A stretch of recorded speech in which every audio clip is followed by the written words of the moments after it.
On ouvre la parole dans Genèse 18, verset 15.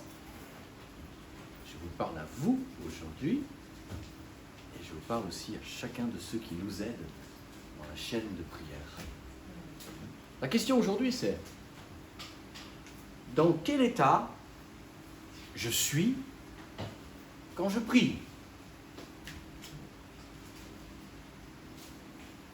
J'ai pas dit dans quel état j'essuie l'ancien prix. Dans quel état je suis quand je prie? Et la question est double. Dans quel état je suis au niveau sainteté? Et dans quel état je suis au niveau de mon rapport avec Dieu? Est-ce que je suis en paix? Est-ce que je me sens accusé? Est-ce que je suis en paix avec mon âme? Dans quel état je suis? La première des réponses, c'est que quand on s'approche de Dieu, oh je sais, c'est tellement évident. Bien sûr, j'ai lu ma Bible et j'ai prié avant. Et donc dans Genèse 18, verset 15, on va parler de Sarah, mais pas que. Nous sommes en train de prier pour qu'une famille soit sauvée. C'est un merveilleux objectif. Vous savez que les sataniques prient pour que les familles soient détruites. J'ai malheureusement côtoyé et vu des personnes dans l'occulte qui priaient pour que la famille soit détruite. Des gens, aujourd'hui, sont payés pour aller chez l'ennemi et détruire les familles. Il a été récemment fait état, j'ai entendu parler de ça dans les différentes informations, de films qui s'appellent, je crois, alibi.com ou quelque chose comme ça. Le but du film, c'est de créer une entreprise qui va couvrir les gens qui trompent leurs conjoints. Donc l'ennemi réussirait, ici et là, à détruire des santé, des familles. Et nous qui connaissons le roi des rois, le Dieu de l'univers, nous n'aurions pas le courage, je ne parle pas d'audace, l'audace est un péché, nous n'aurions pas le courage, et la chaîne de prière, et nous ici, nous n'aurions pas le courage de nous adresser à Dieu pour remporter une victoire qui a déjà été acquise. Amen. Dans quel état je suis quand je prie? Dans quel état je suis? On va regarder ça. Comme ça, ça va vous réconforter. Parce que souvent, l'ennemi dit, ouais, bah, c'est pas le miracle, bah, alors, dans la chaîne de prière, c'est pas toi. Hein. Vous avez l'inverse aussi. Vous avez des fois l'ennemi qui va gonfler la poitrine en disant, si t'es pas là dans la chaîne de prière, maman Valérie, elle ne marchera jamais. Et puis d'autres, toi, prie moins fort, hein. Oh. Ah, pas non. Bon, on parle de Sarah ou pas? Genèse 18, verset 15. Sarah mentit, on vient de lui annoncer qu'elle allait être enceinte, elle a 90 balais. Ça devait être propre, quand on a 90 balais, quand on balaye, c'est propre. Hein? Voilà. Elle a 90 ans. Et puis, l'étalement des années s'est arrêté. Ça aurait été encore quelques siècles avant, à 400-500 ans, on commençait seulement à faire des enfants. On dirait, putain, t'as déjà eu un enfant 450. Putain, tu commences tôt. Hein. Mais ça a changé. Sarah mentit en disant, je n'ai pas ri. Elle dit ça à Dieu. À Dieu. Il est là, présent. La raison, elle eut peur. Mais Dieu lui dit, au contraire, tu as ri, gloup. C'est là que Sarah, elle a avalé sa salive. Dans quel état est Sarah? Dans quel état est Sarah? Ben, elle n'est pas mieux que nous. Elle ment. Elle a la trouille. Elle est incrédule. Et pourtant Dieu est là. Et Dieu l'a béni. Dieu n'a pas dit, ah ouais, tu mens. Ouais. Et ça te fait rire en plus. Ouais. Eh ben, l'enfant, tu l'auras pas. Et tac! Ça, c'est l'ennemi. Dieu fait une promesse, et moi le premier. Hein. Ah purée, je me suis énervé là. Est-ce que je suis... Ah oui, je crois quand même bien que je me suis énervé là. Si je réfléchis bien, ah oui, quand même. Ah ouais. Eh ben c'est cuit. Bon ben je prierai demain. J'ai vu d'attaque. Sarah, elle ment. Elle a peur. Elle est incrédule. Elle ne croit pas Dieu en personne, qui vient de venir manger chez elle. Moi, je dis que c'est rassurant. Bien sûr que on a meilleur temps, meilleur moment à être les plus saints possibles. Mais comme une fois je l'ai dit, et dans les points, et dans les vidéos, qui sont là pour nous encourager, prions comme on est. Seigneur, nous te supplions pour que Valérie vive. Ça y est, c'est réglé. Nous te supplions pour qu'elle soit complètement guérie. Et je te supplie, délivre-moi de mes péchés au passage. Puisque je cours après la vie, je cours après le miracle. Permets que quand elle aura eu son miracle, un effet boomerang, ça revienne aussi chez moi. Mais qu'est-ce qu'il nous dit? Que la chaîne de prière, on ne va pas avoir des témoignages de partout, de l'Afrique, de partout, qui va nous dire, purée, ça y est, moi aussi, ça s'est débloqué, ceci et cela. Et c'est ça qu'on va voir maintenant. Prie pour les autres, Dieu priera pour toi. Amen. Romains 8, prie pour les autres, Jésus intercédera le Père pour toi.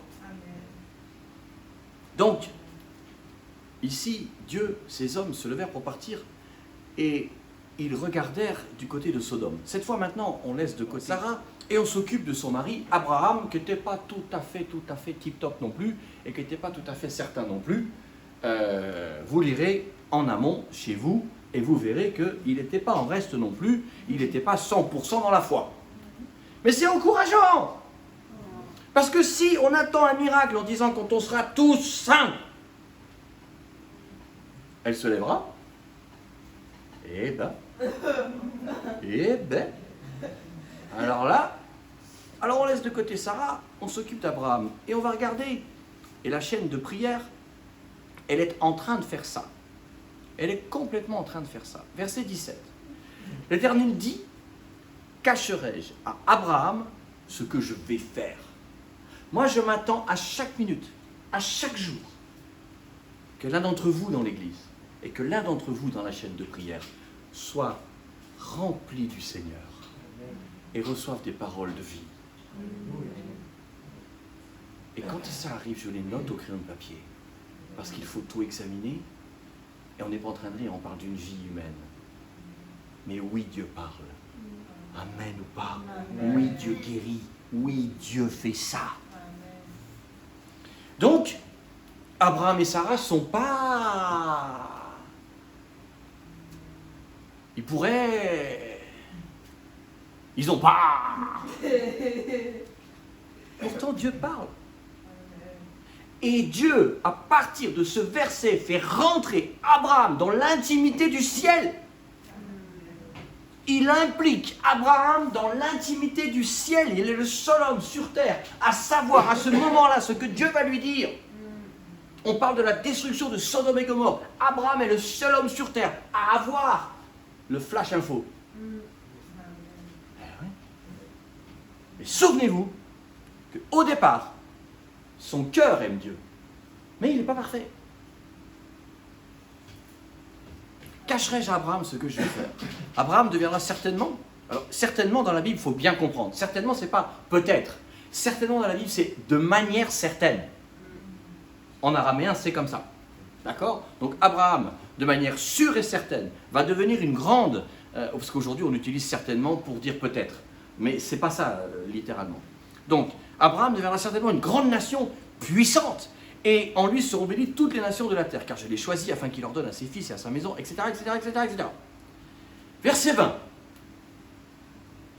Dieu révèle à Abraham la chose suivante. Le cri contre Sodome et Gomorrhe s'est accru, et leur péché est énorme.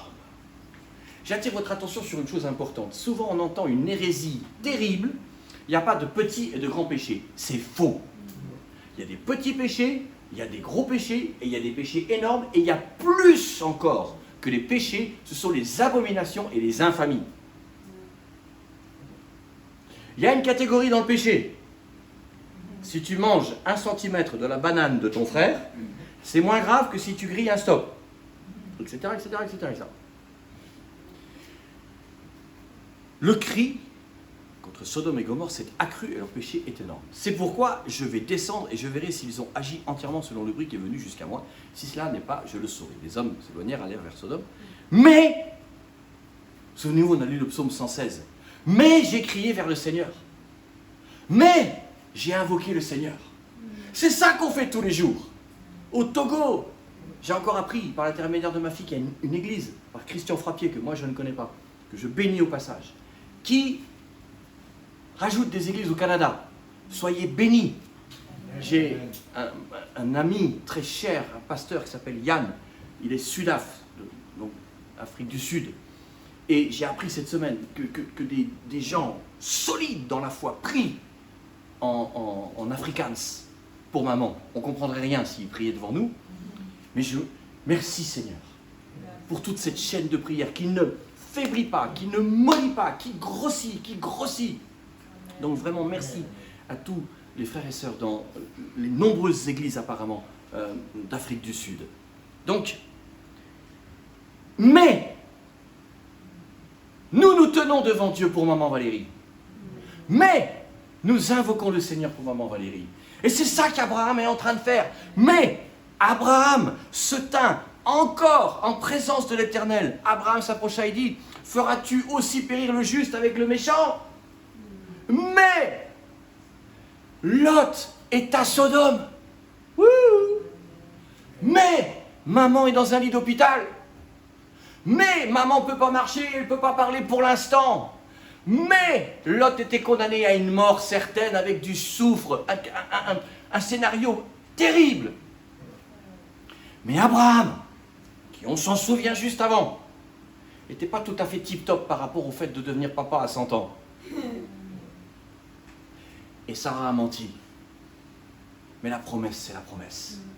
Dieu a dit, 1 Pierre 2,24, par mes meurtrissures, vous êtes déjà guéris.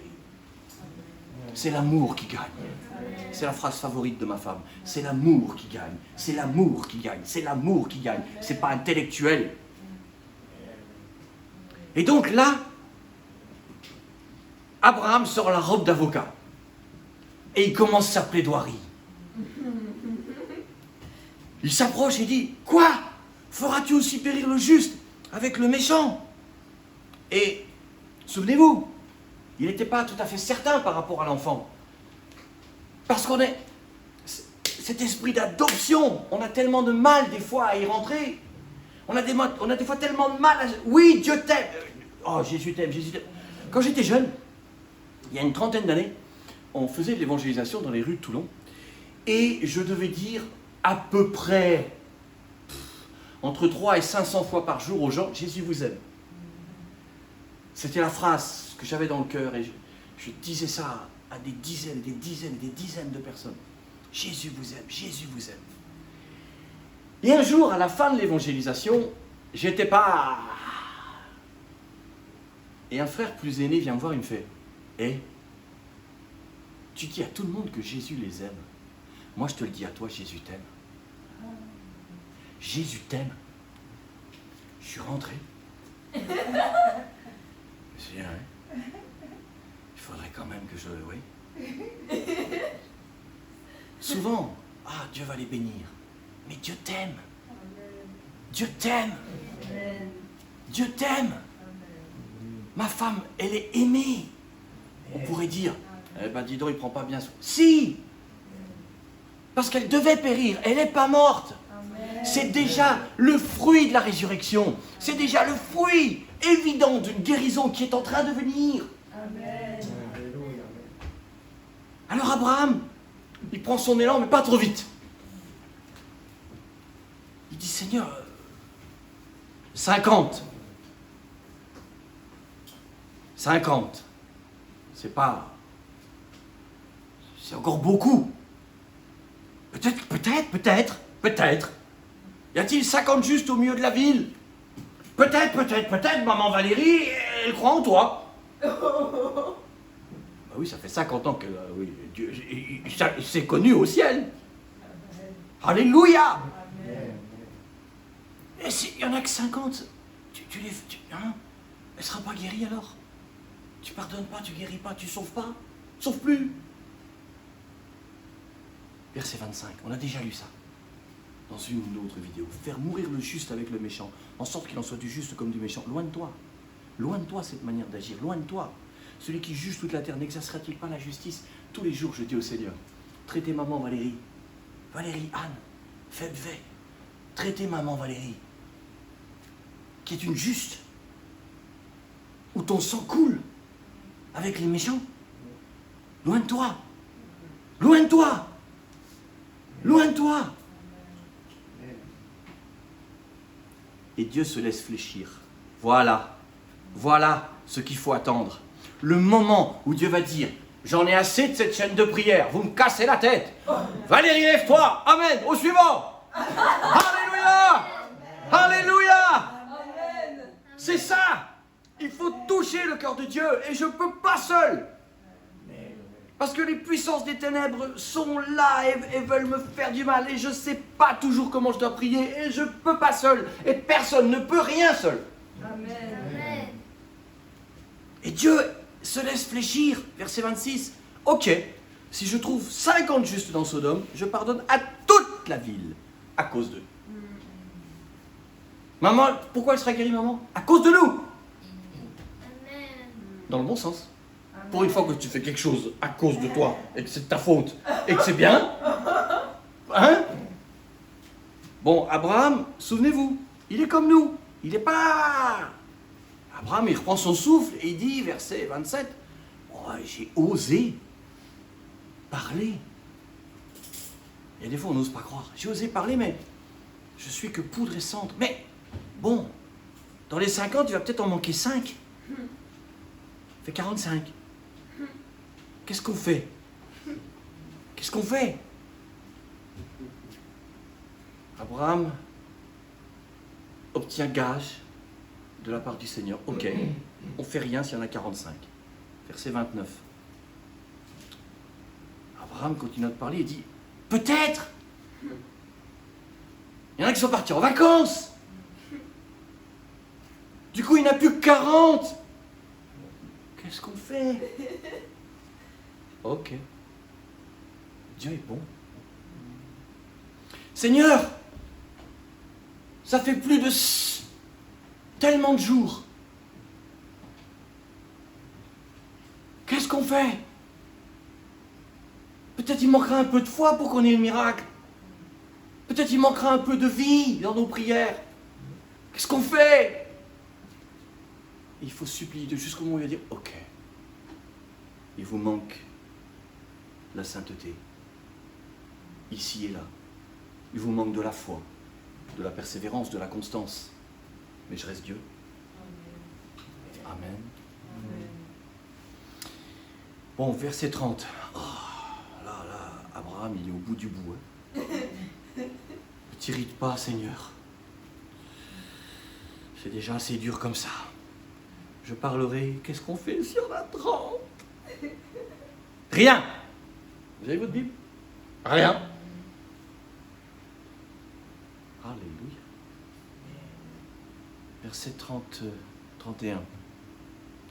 Ah, j'ai osé parler au Seigneur. Ouh. Qu'est-ce qu'on fait si on a 20? Je ne détruis pas à cause des 20. Verset 32. Que le Seigneur ne s'irrite pas. C'est la dernière fois que je parle. De toute façon, j'ai plus de jus. J'ai plus de jus. Moi, il y a des fois, je commence à prier, je dis, Seigneur, aide-moi! Je suis vide!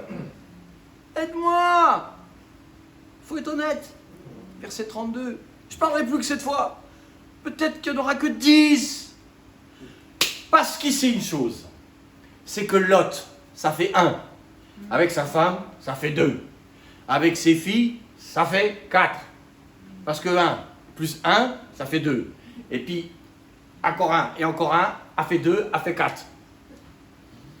Mais, Abraham, pas folle la guêpe. On ne sait jamais. Peut-être que l'autre, il a remis le couvert. Peut-être qu'elle a encore fait des enfants. A fait 4, a fait 5. Et puis peut-être un peu, peut-être 6. Et 6 sont mariés. A fait 7. 8. Peut-être même... Bon. Au moins 6. C'est intéressant. Dieu fait la promesse. Regardez la fin du verset 32. Je ne détruis pas à cause de 10. Dieu remonte au ciel. Les anges arrivent au chapitre 19 sur Sodome. Et on a un problème parce que le compte n'y est pas. Mais plutôt qu'un problème, on a une solution. Parce que nous aussi, le compte n'y est pas. Vous tous qui nous aidez dans la prière, c'est pas grave si le compte n'y est pas. Il y en a dans la chaîne de prière, je pense notamment au pasteur Betsa, il se reconnaîtra. Quand il commence à prier, je me dis, Seigneur, moi je ne sais pas ce que c'est que de prier. Il est tellement fort, tellement puissant. C'est vrai. Mais même si le compte n'y est pas, c'est dans le cœur que Dieu va venir chercher la source de la guérison. C'est dans nos tripes. Genèse 19, 12. Les hommes diront à Lot, qui as-tu? Gendre, fille, fils. Qui as-tu? Autrement dit, combien vous êtes? On a un quota à 10. Combien vous êtes? On a un quota à 20. Le quart n'est pas rempli. On a un quota jusqu'à 30, jusqu'à 40, jusqu'à 50. Combien vous êtes? Il essaye de convaincre les gendres. Rien à faire. Ok. Ok. Regardez Genèse 19, verset 15. Dès l'aube du jour, les anges insistèrent auprès de Lot en disant « Lève-toi, prends ta femme et tes 2 filles et ouste. » Ça fait papa, ça fait maman, ça fait une fille, ça fait 2 filles, ça fait 4, il en manque 6. Et Dieu avait dit jusqu'à 10, et pourtant il va jusqu'à 4.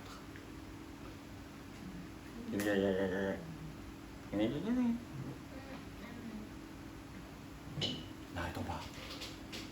N'arrêtons pas. N'arrêtons pas.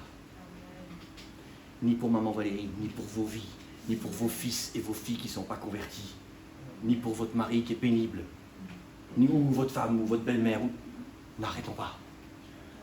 N'arrêtons pas. Dieu est capable de descendre de 50 à 10, et même à 10, il est encore capable de descendre. Et pourtant Lot, excusez-moi de vous le dire, mais c'était pas le plus folichon des folichons. Et la suite est encore pire. Parce que la maman, elle ne va pas survivre. Et les filles, bah, c'est elles qui vont engendrer les Moabites et les Ammonites. Oh, bah, bah, bah, bah, bah. Ça veut dire quoi? Restons concentrés. Le miracle, il est dans le ciel. C'est comme les nuages, ils sont dans le ciel. Il pleut ou il ne pleut pas, mais ils sont déjà là. C'est la supplication de nos cœurs, votre supplication, votre aide, qui va faire qu'à un moment donné, le nuage va se mettre à pleuvoir. Seigneur, merci pour ta grâce. Merci pour ton amour et pour ta bénédiction. Qu'on vive tout cela, qu'on ose le vivre. Comme Abraham a dit, j'ai osé prier. Eh bien nous, que nous puissions dire avec la chaîne de prière, nous osons croire. Avec peur, et certainement tremblement, et des péchés, et des accusations, et tout ce qu'on veut. Mais nous voulons oser croire. Jusqu'à ce que maman Valérie fasse le tour des églises pour dire merci à cette merveilleuse chaîne de prière. Nous avons prié, Papa, au nom de Jésus. Amen.